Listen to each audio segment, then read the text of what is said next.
రేవంత్ సర్కార్ పై అంగన్వాడీలు భగ్గుమంటున్నారు. చలో సెక్రటేరియట్ కు బయలుదేరిన అంగన్వాడీ ఉద్యోగులను పోలీసులు ఎక్కడికక్కడ అడ్డుకుంటున్నారు. ముందస్తు అరెస్టులకు పాల్పడుతున్నారు. ఇక ఉమ్మడి వరంగల్ జిల్లా బస్టాండ్లో ఆధార్ కార్డులు పరిశీలించి అంగన్వాడీలు ఉద్యోగులైతే బస్సు ఎక్కకుండా పోలీసులు అడ్డుకుంటున్నారు.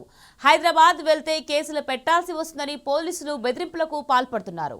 ఇక హన్మకొండ జిల్లా బస్టాండ్లో పోలీసులు అంగన్వాడీ ఉద్యోగుల మధ్య తీవ్ర వాగ్వాదం జరిగింది.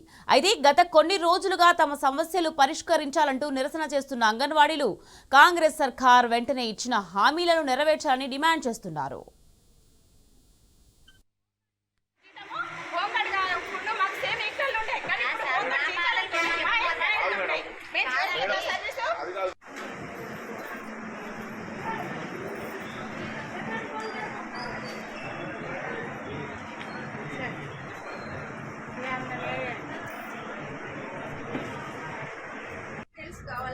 తీసుకోండి సార్, ప్లీజ్ సార్.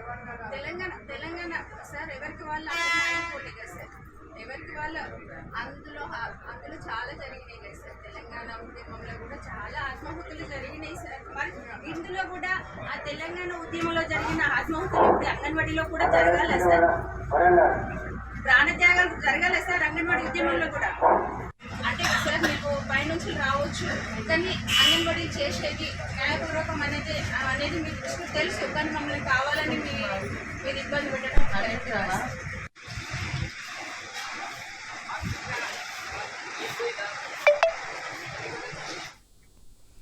రేవంత్ సర్కార్ పై అంగన్వాడీలు భగ్గుమంటున్నారు. చలో సెక్రటేరియట్ కు బయలుదేరిన అంగన్వాడీలను పోలీసులు ఎక్కడికక్కడ ముందస్తుగా అరెస్ట్ చేస్తున్నారు. రైట్, ఇదే విషయానికి సంబంధించి మరింత సమాచారాన్ని మా ప్రతినిధి రవికాంత్ అందించేందుకు సిద్ధంగా ఉన్నారు.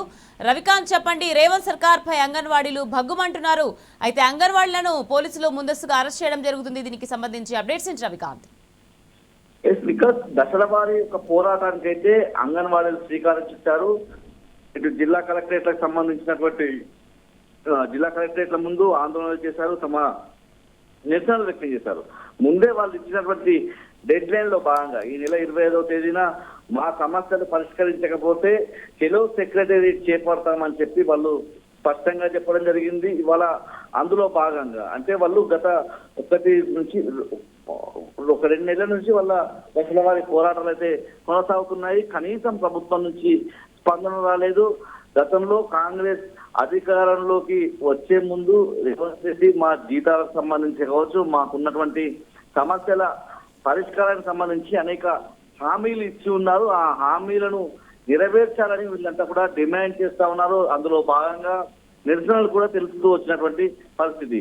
అంటే సెప్టెంబర్ 25వ తేదీన మేము చెలో సెక్రటేరియట్ చేపడతామని చెప్పినటువంటి క్రమంలో ఇవాళ ఎక్కడికక్కడ ఉమ్మడి వరంగల్ జిల్లాకు సంబంధించి అంగన్వాడీ కార్యకర్తలను, అంగన్వాడీ టీచర్లను టార్గెట్ చేసినటువంటి పోలీసులు వాళ్ళు ఎక్కేటువంటి బస్ స్టాండ్ దగ్గరికి వచ్చి వాళ్ళను బస్సుల్లో నుంచి దింపే విధంగా, అంటే వాళ్ళ హక్కుల కోసం పోరాడే విధంగా వాళ్ళు వెళ్తా ఉంటే పూర్తిగా వాళ్ళ మీద ఒక అణచివేత ధోరణి అయితే రాష్ట్ర ప్రభుత్వం చూపిస్తా ఉంది. పూర్తి స్థాయిలో అంగన్వాడీలు కనీస వేతనం ఒక 18,000 వేతనం రావాలి, మాకు 18,000 ఇస్తేనే మేము చేసేటువంటి పనికి కావచ్చు.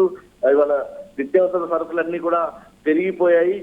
మా జీవితం అంటే ఏదైతే వెళ్ళదీయడం కష్టమవుతా ఉంది, కుటుంబాలను పోషించుకోవడం కష్టమవుతా ఉందని చెప్పి వాళ్ళంతా ఆవేదన వ్యక్తం చేస్తూ కనీసం 18,000 జీతం ఉండాలని చెప్పి వాళ్ళు డిమాండ్ చేస్తా ఉన్నారు. దాంతో పాటు పిఎఫ్ ఈఎస్ఎస్ సౌకర్యం కల్పించాలని మరొక డిమాండ్. అంటే ఈ డిమాండ్లకు సంబంధించి పూర్తిగా మరొక వైపు కేంద్ర ప్రభుత్వం తీసుకొస్తున్నటువంటి విద్యా వ్యవస్థ ICDS అదే ఒక పథకాన్ని జాతీయ విద్యా విధానం ద్వారా తీసుకొస్తున్నటువంటి ఆ విధానాన్ని అంగన్వాడీలుగా మా తరఫునే కొనసాగించాలని వాళ్ళంతా కూడా డిమాండ్ చేస్తున్న పరిస్థితి కూడా కనిపిస్తా ఉంది. ఈ క్రమంలోనే వాళ్ళంతా తమ నిరసనలు వ్యక్తం చేస్తా ఉన్నారు. ఇవాళ చెలో సెక్రటేరియట్ అంటే మొదటగా చెలో కలెక్టరేట్లకు తిరుగుతారు, కలెక్టరేట్ల ముందు ఆందోళనలు చేశారు, వినతి పత్రాలు ఇచ్చారు. రాష్ట్ర ప్రభుత్వానికి తమ నిరసన, తమ డిమాండ్లను తెలియజెప్పేటువంటి ప్రయత్నం చేస్తా ఉన్నారు. అయినప్పటికీ రాష్ట్ర ప్రభుత్వం దిగి రాకపోవడం, కనీసం చర్చలకు రాకపోవడం, కనీసం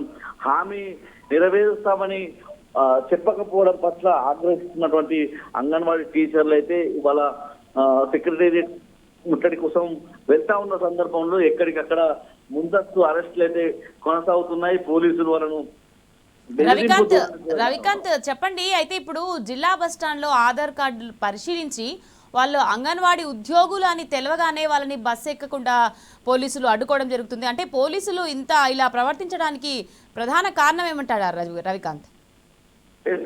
అంగన్వాడీ టీచర్లకు సంబంధించిన ఈ ఆధార్ కార్డు పరిశీలించడం, వాళ్ళ ఐడి కార్డు ఎవరైనా అనుమానం వస్తే వీళ్ళంతా కూడా 2, 3, 4, 5 కలిసి వెళ్తా ఉంటారు. అనుమానం రావడంతో మీరు అంగన్వాడీ టీచర్లు కదా, మీరు బస్సు దిగండి, మీరు అక్కడికి వెళ్ళడానికి వీలు లేదని చెప్పేటువంటి ప్రయత్నం చేస్తా ఉన్నారు. అయినప్పటికీ మా హక్కుల కోసం మేము వెళ్తా ఉన్నాము, సెక్రటేరియట్ ముట్టడికి మాత్రమే వెళ్తా ఉన్నాము, మా సమస్యలను రాష్ట్ర ప్రభుత్వానికి ముఖ్యమంత్రికి తెలియజేస్తాము, అక్కడ మా నిరసన తెలియజేస్తే రాష్ట్ర ప్రభుత్వంలో చలనం వస్తుంది, మా హక్కులు మా డిమాండ్లు నెరవేరుతాయి. ఇవాళ దసరా వస్తా ఉంది, తెలంగాణలోనే అతిపెద్ద పండుగ. ఎన్ని రోజుల నుంచి కూడా వీళ్ళ సమస్యలు పరిష్కరించకపోగా సరిగ్గా జీతాలు రావడం లేదు, వీళ్ళకి ఇచ్చినటువంటి హామీలు నెరవేరడం లేదు. ఇలాంటి సందర్భంలో ఇవాళ మహిళలు, అంగన్వాడీ టీచర్లు అంటే పూర్తిగా మహిళలు బతుకమ్మ ఆడుకోవాల్సినటువంటి మహిళలు, బతుకమ్మ కొనసాగుతుంది. అంటే మొన్నే ఎంగిలి పూల బతుకమ్మ అయిపోయింది, ఇవాళ 4వ రోజు 5వ రోజుకు బతుకమ్మ చేరేటువంటి సందర్భంలో వీళ్ళంతా బతుకమ్మ ఆడుకోవాల్సినటువంటి సందర్భం. తెలంగాణ అస్తిత్వంలో బతుకమ్మకు ఎంత పెద్ద పేరుందో, ఎంత ప్రఖ్యాతి ఉందో, ప్రపంచ దేశాలకు సంబంధించినటువంటి విదేశీ మహిళలు కూడా బతుకమ్మ ఆడుతున్నారంటే ఈ నేల గొప్పతనం, ఈ ప్రాంత అస్తిత్వం ఏంటో అర్థం చేసుకోవాల్సి. ఈ సందర్భంలో బతుకమ్మ కూడా వదిలిపెట్టి తమ జీవితాలను బాగు చేసుకునేందుకు, తమ బతుకులు బాగు చేసుకునేందుకు వాళ్ళు రాష్ట్ర ప్రభుత్వం దిగి రావాలనే ఒక సంకల్పంతో వెళ్తా ఉంటే పోలీసులు ఇబ్బందులు పెట్టడం, మీరు హైదరాబాద్కు వెళ్తే కేసులు పెడతామని బెదిరింపులకు దిగడం పట్ల కూడా వాళ్ళ రాష్ట్ర ప్రభుత్వం తీరు పట్ల పూర్తిగా సర్వత్రా విమర్శలు అయితే వస్తున్నాయి. Right, thank you Ravikanth.